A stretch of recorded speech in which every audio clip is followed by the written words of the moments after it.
Hello everyone, this is Soul with your weekly reminders of what is up and what is happening this week in Warcraft outside of an ongoing industry-shifting lawsuit. Let's go over some hotfix highlights first. Defeating Sylvanas Windrunner in Mythic difficulty in the Sanctum of Domination raid will now award 2 mounts, up from 1, so grats to the 10 or so Horde guilds and all that fat gold that they're going to be making. Teleporter repair kits and repaired rift keys now stack up to 50. Thank goodness, although they will no longer be sent to your mailbox if you happen to not loot them. When you reach rank 6, aka Exalted, with the Archivist Codex, the socket and conduit upgrades will be available for purchase account-wide, much like how the rift keys and repair kit thingamajiggers are also available account-wide. Alright, so let's get to work. Be super triple hyper sure that you pick up your weekly anima quest over at your Sanctum and pick up your Korthia weekly. Do a lap over there while chasing squirrels and other distractions, and do the same thing in the Maw while making a stop over at the Covenant Assault, the Tormentors of Torghast if it's up, and Morgeth, the world boss. Then return to Korthia and turn in like everything for the fat win. So it turns out that tower knowledge in Torghast did go up by 360 points last week. That's the same rate of increase as in the PTR, so we shouldn't expect it to get any higher. If you're capped right now and you spent your points, you're going to have access to nearly all the available rows in the box of many things, except for the last row, which still requires about 1,000 points before accessing, which is also 3 weeks from this release, and you need 1 more week to spend points on Empowered Nova, which will turn your empowerment buff into like a Starman. Neat. This week, the Dark Bastille, the second wing of Raidfinder, opens up. It features the Remnant of Ner'zhul, Soul-rendered Dormazane, and Painsmith Raznal, so I'm gonna have a lot of fun seeing people troll with the knockbacks. As a reminder, you do need an item level of 195 to be eligible for Raidfinder difficulty, and Shards of Domination can drop from these bosses, but another reminder, it is 1 roll per boss regardless of difficulty, so good luck. This week's PvP brawl is Arathi Blizzard, another favorite of mine because I can guard the farm and kind of AFK.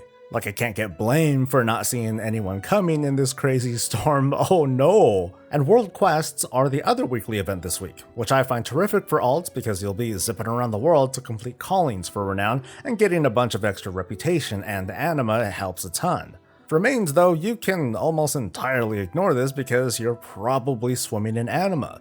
I mean, I don't know about you, but for the most part, I can run a lap around Korthia and somehow generate like 3,000 or 4,000 anima in, like an hour's worth of work. I end up blowing all this stuff on healing my mission buddies so they can go back out there, which feels almost cruel, like they never rest these days, and I'm still swimming in this anima stuff. Over in Mythic Plus World, we return to a fortified week. As for what affixes we might see, we've got to kind of first explain how this rotation works. There are a total of 12 combinations separated into 2 sets of 6. The first set of 6 is going to go through each of the 6 level 4 and level 7 affix combinations, and they don't repeat. The second set of 6 will feature a different set of combinations, meaning we'll see a repeat of some affix sooner than expected. After going through all 12, the cycle then repeats. So we have no idea if this general pattern is going to repeat this season, but for now, we'll run with it. Since we're on the 5th week of this current rotation, there aren't very many combinations left. Level 4 affixes that we haven't seen yet are Bolstering and Sanguine. Level 7 affixes we haven't seen, Explosive and Quaking. So what are we gonna get? Which combination are you gonna hate the most? We'll see. Last but not least though, Covenant Land. The renown cap has been raised to 54. Renown 52 will score you further access to the Covenant campaign, and you'll receive a Wisp of Memory, an item that grants a whopping 75,000 experience to a follower, so use it wisely. Renown 53 will give your 3rd Soulbind that much needed conduit row. And by completing this week's campaign, you'll reach Renown 54 and unlock the final row for 1 of your Soulbinds. Let's take a look at each one, starting with Clea, your older sister complex from the Kyrian. She gets Light the Path, which makes your Valiant Strikes add crit strike rating per stack, meaning up to 5%, and when Valiant Strikes heals, it gives you and your healed ally 5% crit for a couple seconds. Unfortunately, it doesn't seem like you can double dip, as in if Valiant Strikes heals you, you don't get even more crits, but oh well. Next we have Ameni, your other older sister complex from the Necrolords. You get Pustule Eruption. It adds an effect to your Fleshcraft that will deal damage to enemies or heal buddies all when you take damage. This seems to be a separate buff from Fleshcraft, so the buff sticks around even if the shield breaks. It's not bad, it's just a straight buff to Fleshcraft. Dreamweaver of the Nightfade keeps this whole sister complex running just a bit longer. From her, you get Dream Delver. It's a straight up 3% more damage on your current target. Doesn't sound like much, but it's pretty effective and straightforward. And from Theatar of the Venthyr, we get Party Favors. I only did a little bit of testing on this, but it's a potion that you pick up from Theatar over in Sinfall. Drinking it gives you a random buff. In my case, it was 3% haste that lasts for 4 hours and persists through death.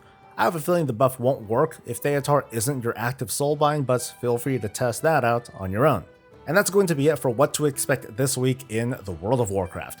But I want to leave one final note on the way out. I, like many others, are shaken by the recent reveal of discrimination and harassment within Blizzard. It might not seem appropriate to carry on as if nothing bad's been happening for many years, because obviously, we're learning that that's not true. Also obvious, I have been making a living off of this game that I still enjoy playing, but that's like saying that I care about the environment because I happen to live on planet Earth.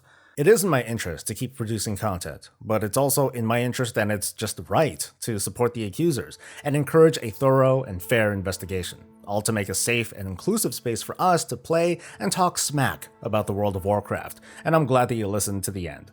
Anyway, thanks for coming, and I'll see you Saturday to talk about how the week went. Until then, stay safe, stay healthy, and stay breezy.